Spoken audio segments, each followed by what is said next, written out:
All right, good evening. Welcome to the Skeptics Toolbox. This is a program of Center for Inquiry. My name is Jennifer Bean, and I'm the Executive Director of CFI Michigan, and I'll be your host for tonight's event.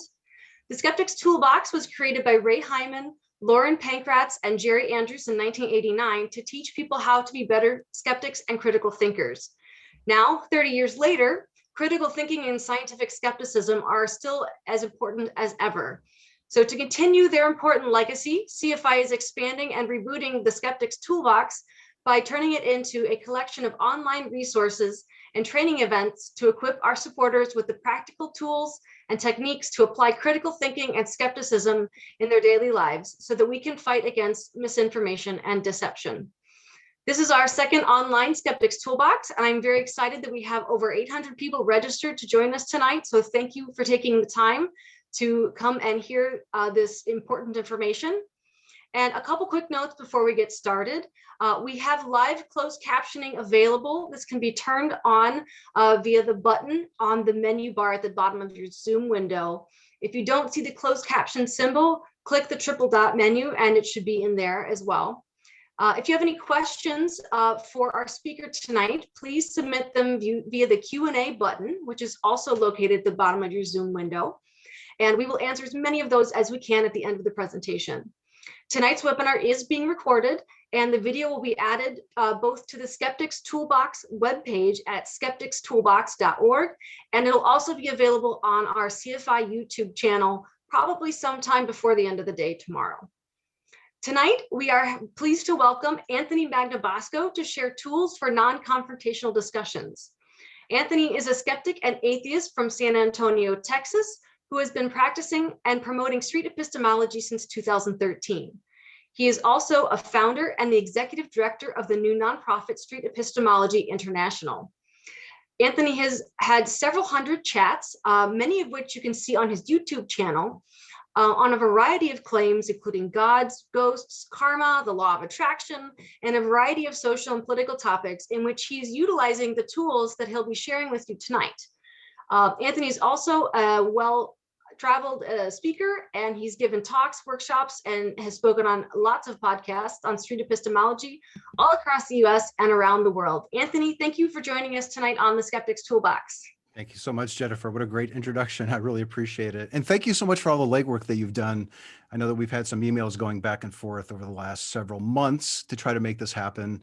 I think this originated with Erica Mack. It started something back in 2020, I think we started planning this. Yep. And here we are. So thank you very much for having me. Let me go ahead and share my screen. I've got some slides to share with everybody.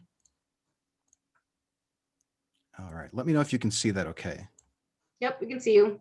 And is that a little better? Yes, Yep. I hope so. Okay, awesome.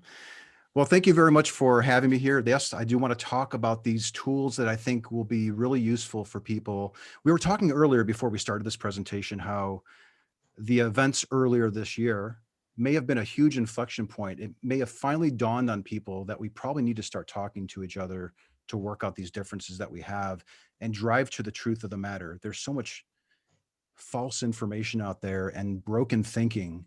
And I'm really excited to be here today to talk about street epistemology and these tools that I think that we can use to have better conversations. All right.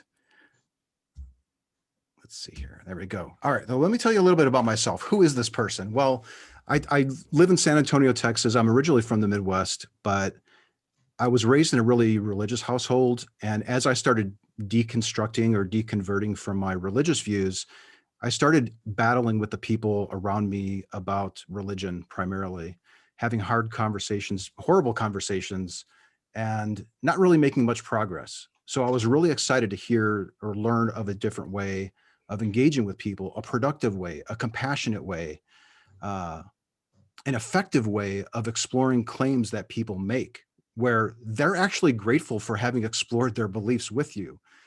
So that's myself. And as Jennifer had mentioned, we did start a nonprofit called Street Epistemology International, of which I'm the executive director. And I've been looking forward to giving a talk to CFI or doing something with CFI over the years. And I'm really grateful to be working on the Skeptics Toolbox, their second episode. Or I guess it's a reboot, if I caught that earlier. All right. Well, the agenda for today, I'm going to take about 30 minutes, and we've already cut into about 2 of those, of explaining what all this is. And then at the end, we will be taking your questions. So go ahead and submit those and try to keep them brief. It sounds like Melissa will be looking through those and collating them. But I want to go over several things that I want you to be aware of so that when you find yourself in a situation where somebody makes a claim, that you don't have to ignore it or roll your eyes or ridicule them or argue with them, but you can really engage with them in a productive way. And I want to go over several things that I've learned over the years. I've been doing this since 2013. I've had hundreds or maybe even 1,000 conversations with people where I would initiate talks and then record them on my camera and put them on my YouTube channel. So you can watch those if you want. But we've learned a lot over the years, and I want to share those with you. One of the biggest things that we've learned is that there's a big difference between the beliefs that people hold and the justifications and methods that they're using to verify that their belief is accurate. And there's some similarities too. So for example, people are very tied to their beliefs, and beliefs inform behaviors. So if you engage with somebody on a claim that they make or a belief that they have, they can often see it as an attack. But it's really important that we somehow challenge these views that people have, and even our own views. Our own views are suspect as well, of course. Well, how do we engage with people where we can have them reflect on the quality of their reasons and the reliability of their method? Well, that's what we do with this approach. Why is it important? Well, because the beliefs inform our actions, our behaviors. I may vote for a particular candidate because I think that this particular belief is true. So there's a relationship there. Many times, I think in the past, we've heard people advocate for ridiculing beliefs, but that could be problematic because people's beliefs are very tied to their identity. So if you challenge my belief, you're challenging me as a person. So we're approaching things a little bit differently here. When we're using this approach of street epistemology, you can see the logo in the bottom right-hand corner, probably for most people, I think. We really are trying to advocate for an ethical type of interrogation, a polite interrogation where we're working together to explore the base of this belief that you've built. What is this? What's propping all of this up? Let's not get too focused on what it is you think is true, but how are you concluding that it really is? So it's the foundation that we're really interested in. We're oftentimes driving to the foundation.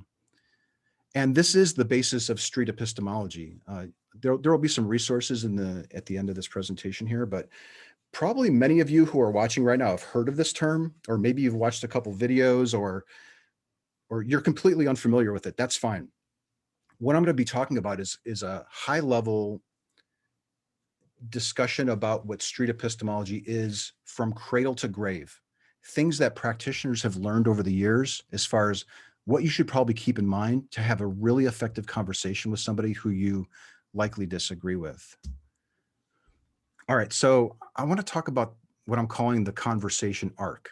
And this is sort of the start to finish. You meet somebody, or maybe even there's some things you can do before you actually meet somebody to talk about a topic, and then to the end of it where you're wrapping things up.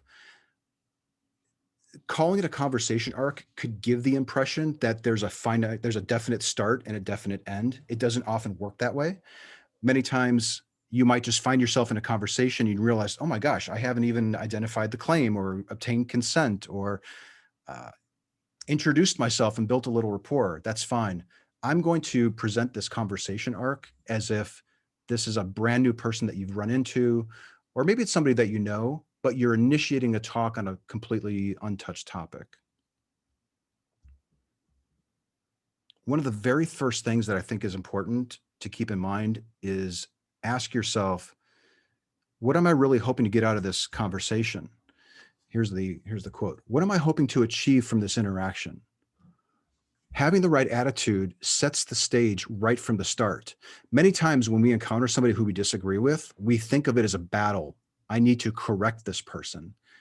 And that could really start your conversation off on the wrong foot. It could really hamstring your success in the conversation if you don't take a step back and just have a little dialogue with yourself. This person thinks that this is true. I disagree. What am I hoping to achieve from interacting with them? Literally ask yourself that, and maybe even write it down, and then engage with them. I think you'll find that really useful. Now, this is something that we've kind of developed over the years, and it's not a hard and fast rule, but because I think what I'm about to tell you this evening is profound and potentially powerful, that I do think that we probably, as practitioners, have an obligation to ask before you get into anything, can I have your permission to explore this claim? And then maybe even later on in the conversation, revisit it. Now, it's not a hard and fast rule. There are some people that don't like to do this, and we don't usually do this in conversation, do we? If we're arguing with somebody or debating with somebody, we don't ask in advance for consent. We just talk. But I'm trying to advocate for a more, I guess, compassionate interaction with people. And because I've had so many conversations where this gets profound and it can really shake up people's views and lives, that I think we have an obligation to let them know what they may be getting themselves into. So one question that I would recommend at the start is, are you okay if we have this conversation? I'd like to ask you some questions to explore the quality of your reasons and the reliability of your method for thinking that thing is really true. Are you okay if we do that? And they'll probably agree if you haven't scared them off. Sometimes you can explain too much and suddenly they're starting to get nervous because like, what the heck is going on here? But yeah, just ask them in advance. And then what I like to do, and I don't always do this, if you watch some of the videos that I've uploaded to YouTube, sometimes I just don't think of it. But if you're 10, 20, 30 minutes into a talk, and you've asked 20 questions, you may want to ask them, how are we doing? Do you want to stop? Is this moving too fast? Do you want to take a little bit of a break? That's completely fine doing that. So I do think consent is a big part of this approach. This is something that has come up lately. People will watch the videos or they'll use this technique, and then they start to, the implications of the conversation starts dawning on both parties, which has led to some concerns from people in the street epistemology community of what kind of ethical considerations do we have to keep in mind here? And who dictates this? Certainly, I'm not making up the rules, but I think the practitioner should probably, in addition to having that little bit of a self-dialogue at the start, is ask yourself, is this a form of persuasion? Am I manipulating somebody? Are those things that I want to do, or are those things that I want to avoid? I'm trying to get as far away from persuasion and manipulation as possible, but it's a really gray area because sometimes I can ask a question that I have a high degree of confidence that it's going to result in this person wondering, questioning, doubting, and it's a tricky area. So this kind of goes back to the consent part of it. Try to let people know that I'm going to ask you some questions and I'll be very polite and respectful and I'm going to listen to you. However, I want you to keep in mind that this could have profound implications for your belief. You may just brush it off and it's no big deal, but it could happen. So always try to consider the ethics of what you're getting yourself into and your conversation partner as well. Here's a good question when it comes to the ethics. I might say, this is sort of my barometer. I'll ask, would I want someone to do the same thing back to me? It's kind of like the golden rule, isn't it? So if I'm using this approach with somebody, I damn well better be sure that I would be fine with them using it back to me. That's my standard. So I would just advise people to probably keep that in mind. You, of course, can jump right into it. If you look at some of my earlier discussions on my YouTube channel, I literally said, I think I would raise my camera up. I didn't even ask for permission to record. I would say, hey, can we talk about God? Now it's much more slow and we're ramping up. How you doing? This is what I'm up to. Can I get your consent? What keeps you busy these days? That's actually a great question that you could ask. Tell me a little bit about yourself. And this goes such a long way towards helping people feel comfortable and listen to. You may even find that you have something in common. So that's really useful. But don't do it because it can have those potential benefits. Just ask questions that you're genuinely interested in. So that would be my advice. If you're on a campus, you might ask, well, what are you studying here? What brings you to the trail? Or how long have you been driving this Uber? You can absolutely just ask some basic questions and do a little bit of chit chat, because the claims will come. The claims that people make will come. You'll find claims, but it's often the building rapport and the maintaining of the rapport that we oftentimes skip. All right. Have you ever talked to somebody and then you realize that they think truth is subjective and it's not objective? It could just be whatever you want. I didn't realize how big of a challenge this was in my interactions until I started going out and recording conversations for my YouTube channel. There's a couple of different ways that you can approach this issue. And this is a really big issue, because if somebody thinks that truth is subjective, that whatever you think is the case can be considered true, or if you just want it hard enough, then you can make it true. It doesn't matter what the reasons and methods are that are supporting their claim, because anything will work. So look for words like, well, if that's what they think, then that's okay with me. Or they can believe whatever they want, or it's true for me. Do you ever hear that one? Okay.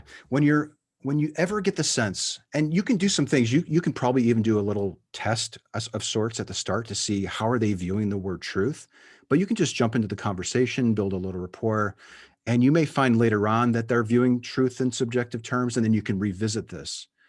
That's what I usually do. I assume that people think truth is objective until I bump into the issue, and then I back off.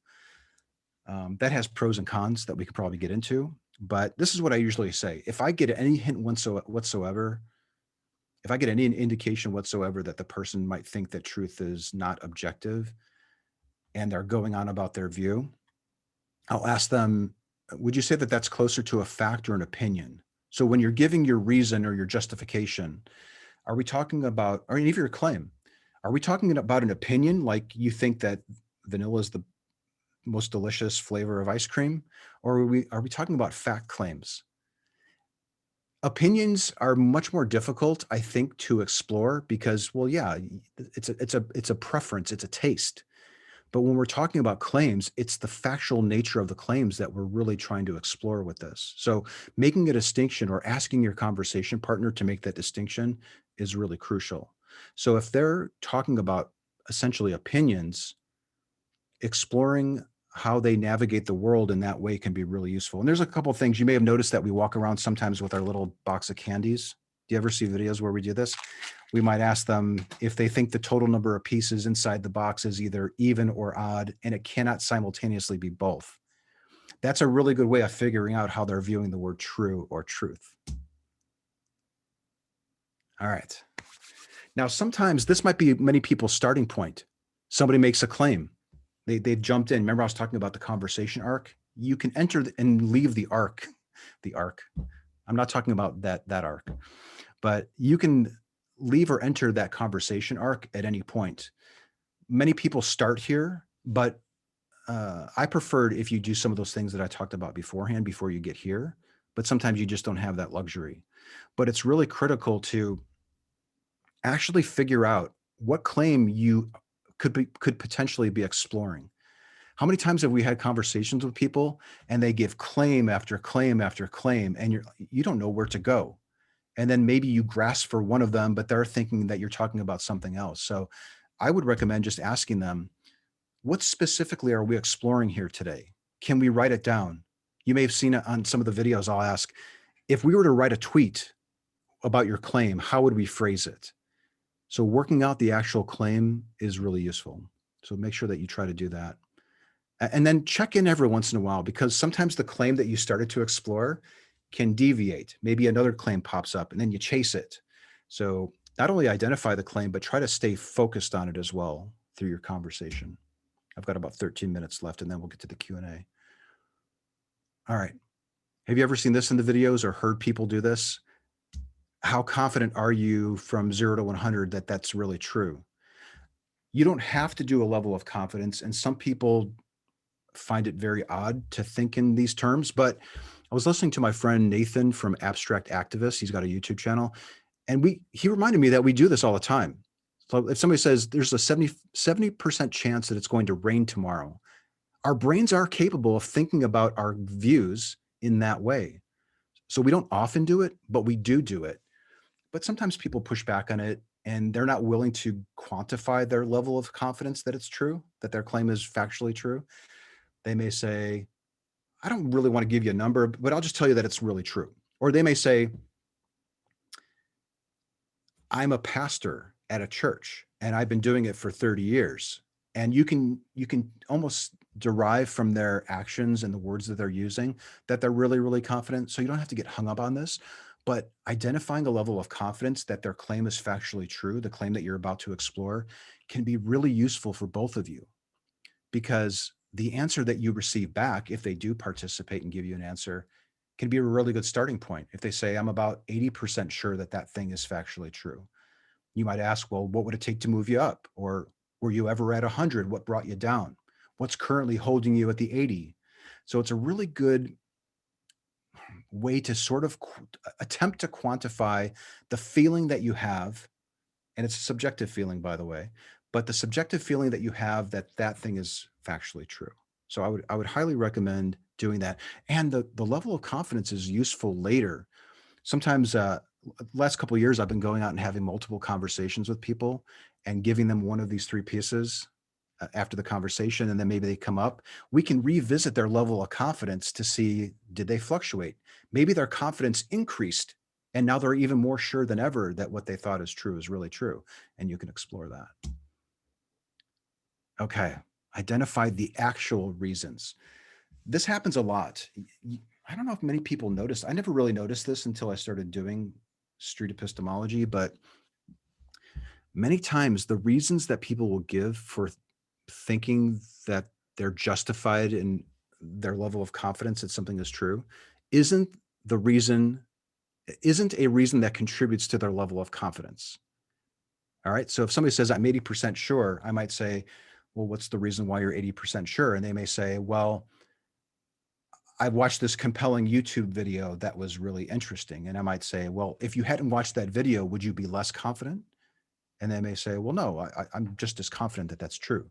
You can keep repeating that until you identify the actual reason that is contributing to the, is having the greatest impact on their level of confidence. So I might say, all right, so you've given me a couple of reasons here. Of those reasons, which one gives you the most confidence? Because when we're exploring the confidence that people have in their claims being factually true, we want to look at the ones that are influencing it. We want to figure it out, because if they don't have a good reason for thinking that it's true, maybe we can actually find better reasons, or perhaps it's a wake-up call to say, maybe I shouldn't be so confident that that's true. Now, there's a risk here, of course. We could be asking questions that move people off of levels of confidence in things that are indeed factually true. That's a whole other issue. I mean, that is a possibility. But generally, most people, this is an interesting question here, actually, because a lot of the times, I think people, when they're asked, why do you think that that's true? They are scanning their brain to come up with a reason. It may not have been a really well thought out reason to begin with. It may have been something that they heard or something that they think that they should say. But this is a really good exercise to explore the reasons that contribute to their confidence. And then we want to explore the reliability of the method that the person is using to verify their reasons. And this is street epistemology in a nutshell. Is that on my next slide? Yeah. So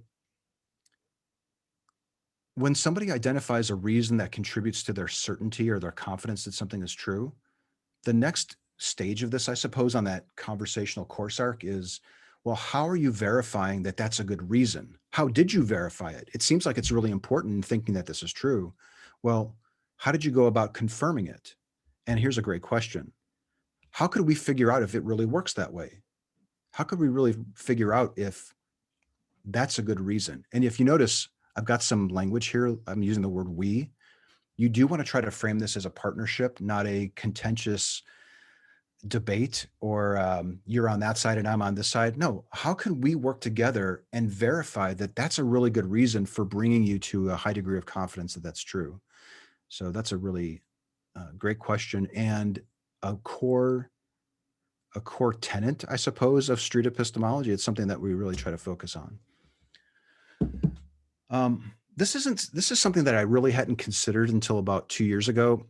Peter Boghossian wrote a book called A Manual for Creating Atheists. That was his first book that got me started because I wanted to have better conversations with people about God. I was arguing with them and ridiculing them. And then recently he wrote a second book called How to Have Impossible Conversations. I almost forgot the title. But in that book, he talks about this thing. And once I read it, it's like, oh, yes, of course. Many people hold views, not because they have really good, well thought out reasons for thinking that they're true, but because it buys them an entry, or it allows them to be able to maintain their position in a tribe, and or see themselves as good, decent, moral people. And this is really challenging too, because if somebody thinks that I have to think that, let's just go with God, for example, but it could really be any claim. If somebody thinks I can't be a good person unless I think that this belief is true, it doesn't almost matter what reasons they have or the reliability of their methods. You have to explore other avenues with them. You have to explore the moral implications of their view. And here's a question that I like asking. I have a video on my channel. What is his name? I want to say, I'm drawing a blank on his name.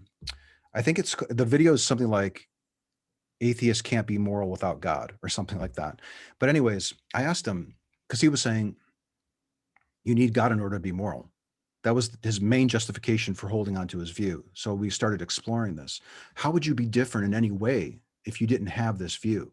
And I think he said something like, and again, this is a God example, but I think he said something like, well, I think I'd probably just start lying more. And then instead of just saying, oh, okay, I said, well, why? Why would you start lying more? What would be the reason for wanting to lie more? And then it led to this really good conversation. So there might be a deeper level undergirding all of this stuff. It's the moral epistemology, this idea that I can't see myself as a good, decent person unless I think that this is true. So as you start going and asking these questions, you start really peeling back the layers. And sometimes it's a little disturbing what you reveal. Sometimes people say, like, I would go out and harm people if I didn't think that this was true or something. If they're serious about it and the conversation, but most people are still, they can see that that they probably wouldn't change all that much without the view. One of the biggest things, though, that we try to do with this approach is encourage reflection. And you don't often get that if you are telling people what to think or arguing with them or even giving them facts. But when you engage with them where you're asking questions and you're listening, you're repeating back, everything that we try to do in street epistemology, we want to encourage people to think about their thoughts. How did this belief get here? Why is it there? What would it take to get it out of there? What would it take for me to be more sure that it's true? And we really do, I think, I mean, I guess I'll just speak for myself, but I want people to be walking away from the conversation that I had with them thinking, wow, I've never thought about my thoughts in that way. And that's really, that's the path to belief revision, by the way. So if you can help somebody become excited about thinking about their thoughts, that almost might be the definition of skepticism, or maybe close to it. Here's a good question to encourage reflection. Sometimes I'll do this if I notice that my conversation partner is getting a little overwhelmed. I might say, maybe we can pick it up and give it some thought later. We'll pick it up later if that's okay. Because I don't want people to be overwhelmed with the questions that I ask, but encouraged to think about it some more. And sometimes you can have a tendency to ask question after question, and you can really overwhelm a person. So try to pay attention to that. Sometimes you do get resistance. There are some people who don't like what we're doing, or they've maybe seen an earlier example on my channel or on other people's channels where maybe we weren't quite as polished, I suppose, or I don't know, maybe you're doing it, it's text-based and it's not face-to-face, so you're losing a lot of that detail. So sometimes you will get some resistance. If I ever get the sense that my conversation partner is pushing back, that's the sign to me that I need to back off and probably, what's the word I'm looking for? De-escalate the situation. So they may say, you're asking me all these questions and we're not really getting anywhere. Why are you doing this? And I might say, well, is there a different approach that you'd prefer that I use? Is there something else that you'd prefer that I ask instead? So try to go where your conversation partner takes you, even if you get some resistance. But the idea here really is to, well, it's the next slide, but is to really kind of get them think and maybe even come back for more talks. Sometimes people will ask you where you stand. They may want to know where you stand before you even start the talk, or midway through. They may say, well, hold on a second. You've asked me like 5 questions and I have no idea where you stand on this. I want to know where you stand. And in the earlier examples, I would demur. I would say, can I just wait until we're done? And then you can ask me any question in return. I was a little cagey about it because I didn't want to influence them. And if you're an atheist and you've ever told a theist that you don't believe in God, you likely understand why, because of the reactions that you can sometimes get if you do that. But I do think that you should be open to sharing your views. And these days, if somebody asks me where I stand on their view, I will offer it. And I'll try to present it in a way that reflects that I'm open to belief revision, that I've given it some thought if I had. And even if they don't ask me questions, I might invite them to ask me questions. I might say something like, would you like to ask me some questions in return? Many people usually do, because they're not used to people asking or exploring their belief claims in the way that you just did. I see that we're coming down to about a minute here. So many times people are excited to ask you questions. And usually the biggest question I get is, why are you out here? Why are you doing this? Why are you engaging with people in this way? But of course, you can use these questions in any venue. You don't have to initiate them with a camera on the street or on a trail. I hope everybody realizes that by now. So invite people to ask you questions. You may find that the person could open up even more because you've now shared a view that they were thinking about adopting or they're curious about. So it could actually open people up more. And it gives you an opportunity to show that and model some behavior. I've really given this some thought, or yeah, I'm not really sure that this is true. This is where I'm at on the same scale, but I'm willing to change my mind. You can model positive behaviors when you're asked questions in return. And isn't that the right thing to do? Like, you kind of do want it to go back and forth, I suppose, eventually. Try to end the talk if you can on a positive note. I think I've always tried to do this. Sometimes I think when I first started, we hit this wonderful moment of reflection and I would just like stick out my hand and say, thank you very much for your time. We're done. Please don't do that. End it, wrap it up really slowly. You might even touch back on the rapport, some of the things that you may have talked about that came up earlier.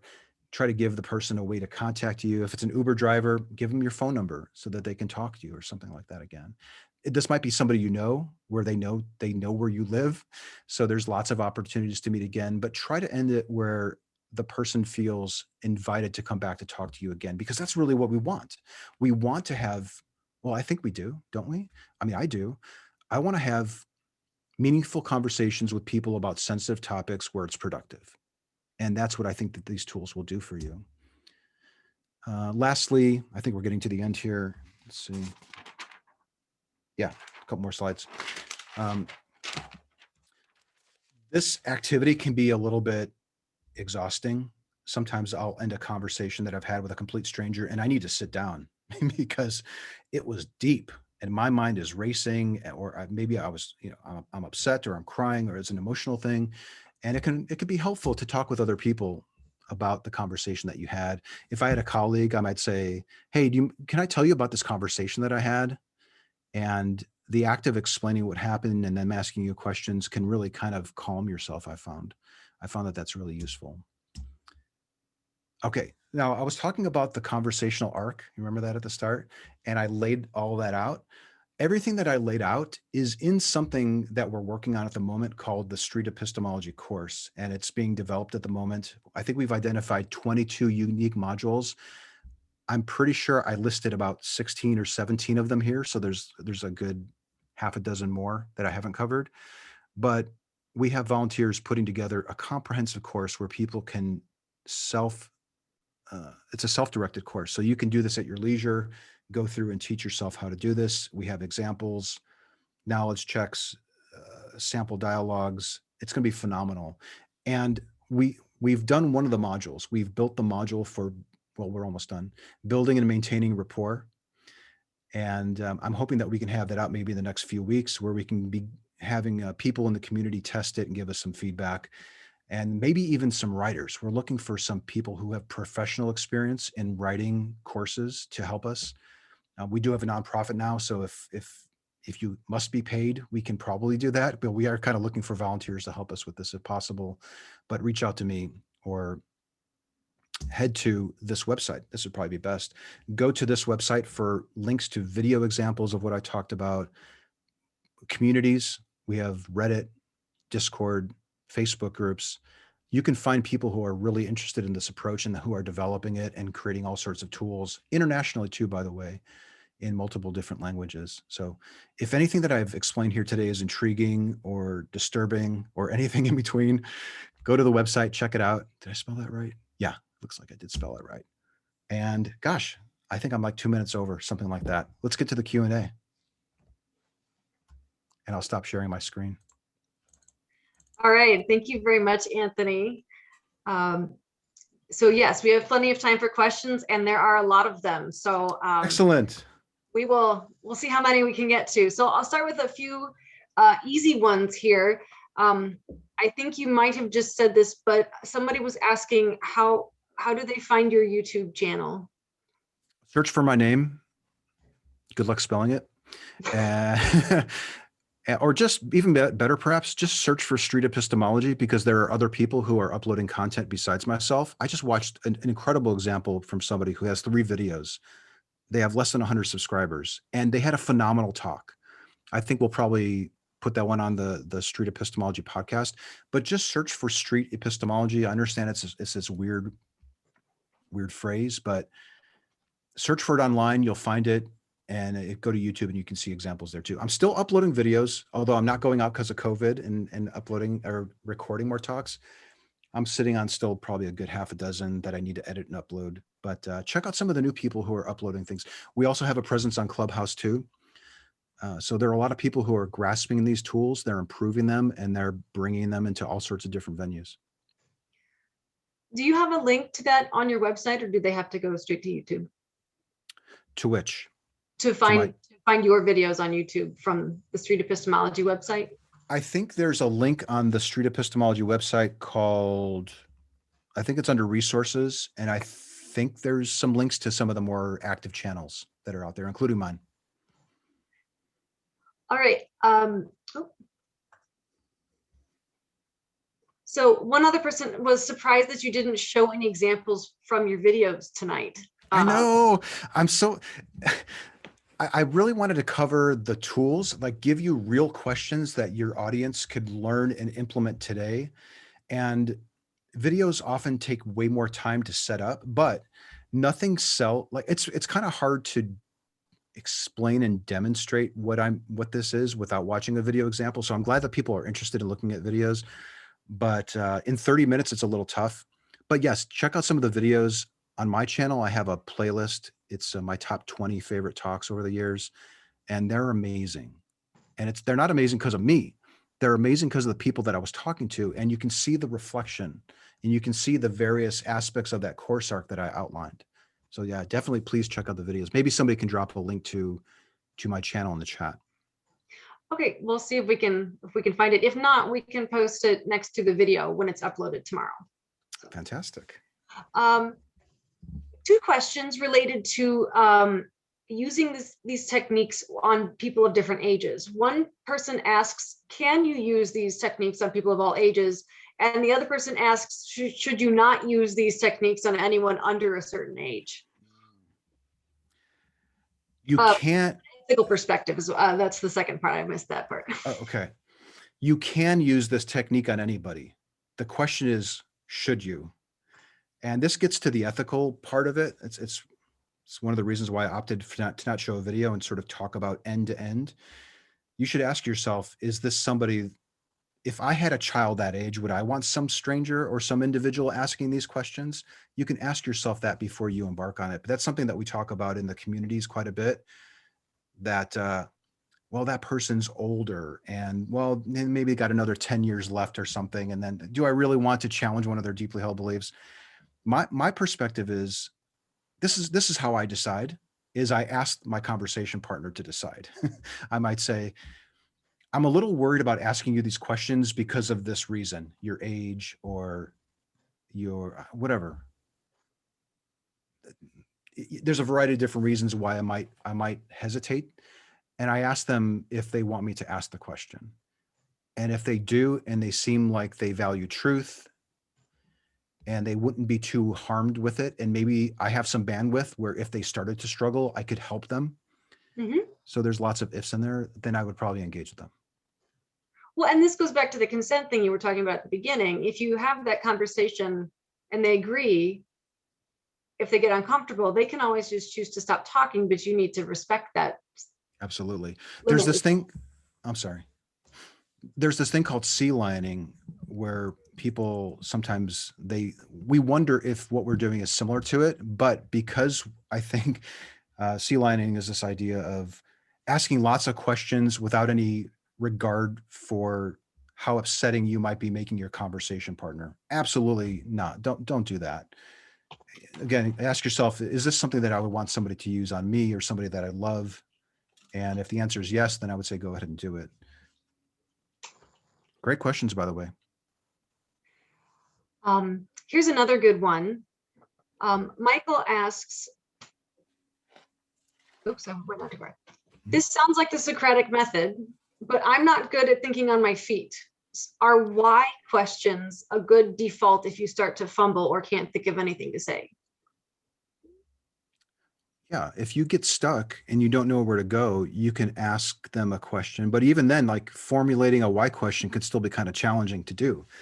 So sometimes if I get really stuck, I might say, I'm really not quite sure what else to ask you or what to ask you next. What kind of question would you expect me to ask next? Or what do you think would be a good question for me to ask next? Again, you can lean on your conversation partner for guidance. So don't worry about getting stuck. That's a common complaint, or not a complaint. That's a common concern that I see from people who have attempted this, and they're worried that they won't know what to ask next. But if you, my advice is don't worry about what to ask next. Just listen to what the person is saying, and then the questions will probably naturally follow. And if you get stuck, there's nothing wrong with that. That's what the communities are out there for, the videos or the course that we're putting together. So it's completely fine if you get stuck. Well, and I think too, from what you and I have discussed, it's important to remember this isn't a discussion in which you're trying to change this person's mind, right? The important thing is to be listening and to understand their perspective. And so from watching some of your videos, that was a thing that I was reminded of, that, it's easier to ask questions if your entire point is just to listen and see what they have to say, right? You're not listening to try and formulate your answer.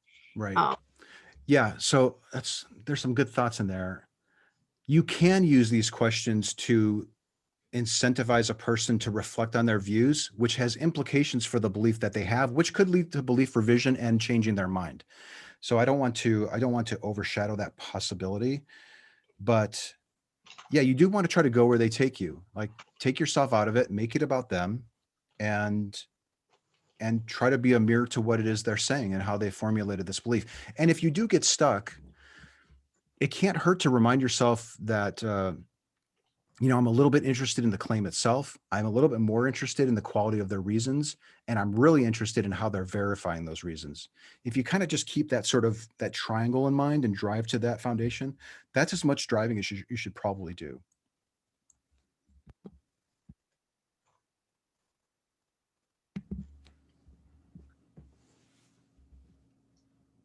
So here's a question from Josh. I've seen most of your conversations on YouTube, and they seem to go very amicably with varying degrees of success. What percentage of your conversations would you say result in hostile kickback? Hostile kickback. He's wondering if those, sorry, he said he's wondering if those would make it onto YouTube or not. It would make for a great video, wouldn't it? No, the only hostile kickback that I'm getting from my videos is people who watch them who potentially are sharing the same view as the person that I'm interrogating respectfully. So for my conversation partners, like the people right in front of me, never, like 1%, 0.5%, maybe. It's very, very small. I guess we'd have to define what kickback means, but no, almost everyone is really grateful for having had the talk. They feel like they were listened to, understood, they were left with something to think about, and they come back. Like it's overwhelmingly positive, which is why I'm a big proponent of the method. Let's see here. Okay, so this is a good one. Ava wants to know.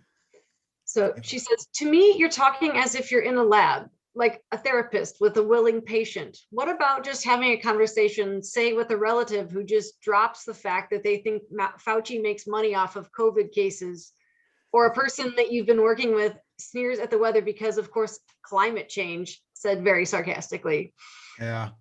There is a certain clinical flavor, I guess, to some of the video examples, because personally, I'm trying to keep it nice and crisp and focused because I understand people who watch videos have short attention spans. So that's kind of driving my keeping it nice and focused and that type of thing. But with family and friends in particular, it's a completely different animal.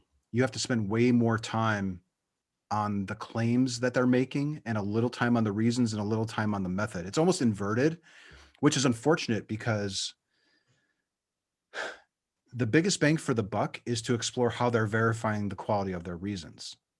But there's a lot of hand holding and nodding and holding back exasperated sighs, maybe with family members like that. It might be, it's a little hard to say, but it's conceivable that it might be better to leave these types of interrogations to strangers or people that don't know you very well, as opposed to a family member that you do. Although I do know people who use this approach, but it can be clinical, but it doesn't need to be. It's how much time are you willing to spend in the conversation? If it's an hour-long conversation, are you comfortable spending 40 minutes talking about essentially building rapport and listening to what they have to say, and then saving like maybe 10 minutes for the reasons and another 5 minutes for the methodology? I suppose you could do that. Ultimately, it's the person who's aware of the tool, who's using it to make those determinations. You're just going to have to try to see what works best for your conversation partner and for you. Anne wants to know, how do you get people to talk with you even though they think that you do not belong to their tribe?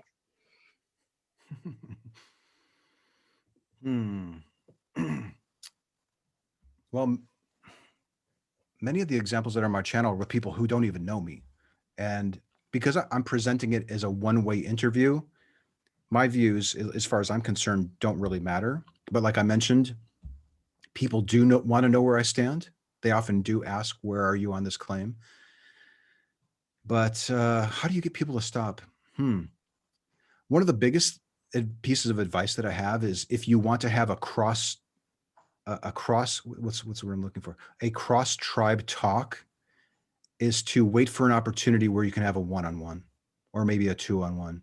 But when you have 5 people on one, if you're in a classroom and now you're talking about, and there's observers, it gets much more difficult. You'll have far more success with cross tribe talk if you can manage for it to be a one-on-one. And like I said, invite them to ask you questions in return. Most people I found want to talk about their views, even if they're in a completely different tribe that you would never consider and you think they're horrible people.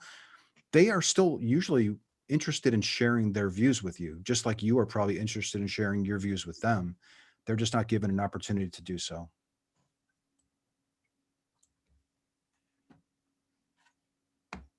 How do you deal with people? Oh, sorry, this is from Linda. How do you deal with people who may be alienated from a community, perhaps the only one that they currently have if they have changed their belief? How do you deal with people? How do I deal with people who have been alienated from their communities? This almost sounds like it's a question that would come up when somebody realizes that they can't justify their belief and now they're struggling. Like, where do I go? I'll answer it as if that's how it's formed. So forgive me if it's not. But usually what I'll do is I'll ask them what resources do they think that they need, rather than start giving them things that I think that they would need. Just like I would not give people reasons that I think that they should consider, I would ask them what reasons they would consider to change their mind or lower their confidence. I would ask them, well, what resource would you say that you think you need first? And then I would just go there. Yeah, that's what I would do. And of course, this is probably a good opportunity to mention recovering from religion. That's a resource that I've recommended that a couple times in the field, where people have come back and said, now that we've talked 3 times, I don't think that gods are real. And I can no longer be a part of this tribe. This belief, me leaving this belief, has implications for the tribe that I'm a part of. Where do I go next? So yeah, be prepared for a little handholding if you really get into this.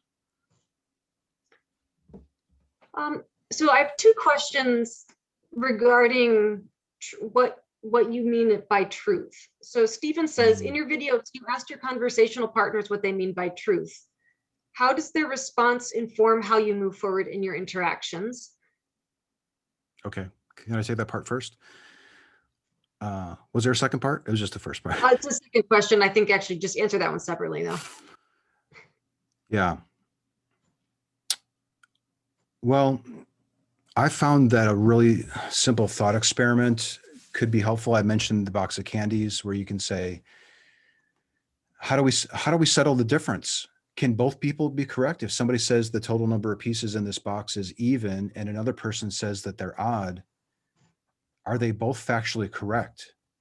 And I think to his question, in this example, the person would say yes. I think I would just ask them, well, how would that work? How could we actually, what would I do? I don't think I've had many people say yes to that question, but there have been a few. I usually try to frame it in terms of, everyday behaviors that they partake in. So I may say that if you went to the bank and you went to cash a $100 bill, but you were given $10 back only in return, would you be okay with that? If that was the teller's truth, that they gave you $10 back, it was the equivalent of $100, would you be okay with that? And usually that's when they start to realize that that they're not okay with it, that they really do see truth in objective terms. Most of us wouldn't be able to navigate reality in any meaningful way if we didn't think truth was objective. What we're finding is that people are making certain exceptions to that when they realize the implications that it has for the beliefs that they hold. So that's often what it takes, is asking questions to perhaps help them realize that they do think truth is objective, but they're making an exception in this case. And why would you be doing that? The second question related to truth was,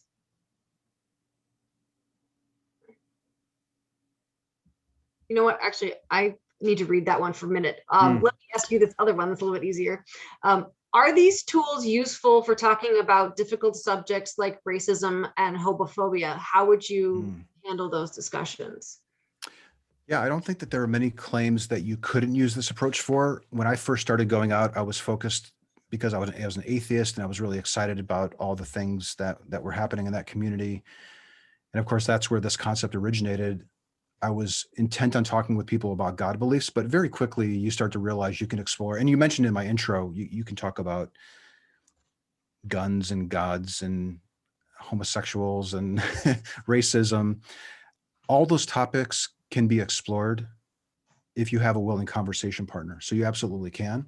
It helps if I mean, it's crucial if they think that truth is objective. But if you use the techniques that I mentioned in that conversational arc on those topics, you'll be fine. I have some examples on my channel where we talk about transgenderism, we talk about racism, veganism. My personal preference, honestly, is the God belief, because there are so many other beliefs that will be affected if a person realizes that they can't justify their God belief to themselves, to their own satisfaction. So that's why I would prefer to spend my time on those topics, but you absolutely can talk about other things. So one of the things that I wonder with those types of topics is, you know that it's an emotional thing going in, and how do you keep your emotions from getting the best of you in those situations? Because that's, you know, especially if the person is telling you something that you really strongly disagree with. Mm-hmm. How do you turn that around to help distance yourself? Because I think that would be a challenge that a new person using this technique would come up against quite a bit. That you've hit on a really important point, that this is the biggest impediment to street epistemology, or the techniques that we've covered today, is your own inability to distance yourself from the topic being discussed. And I wish I had some, I have a couple of suggestions that you can do.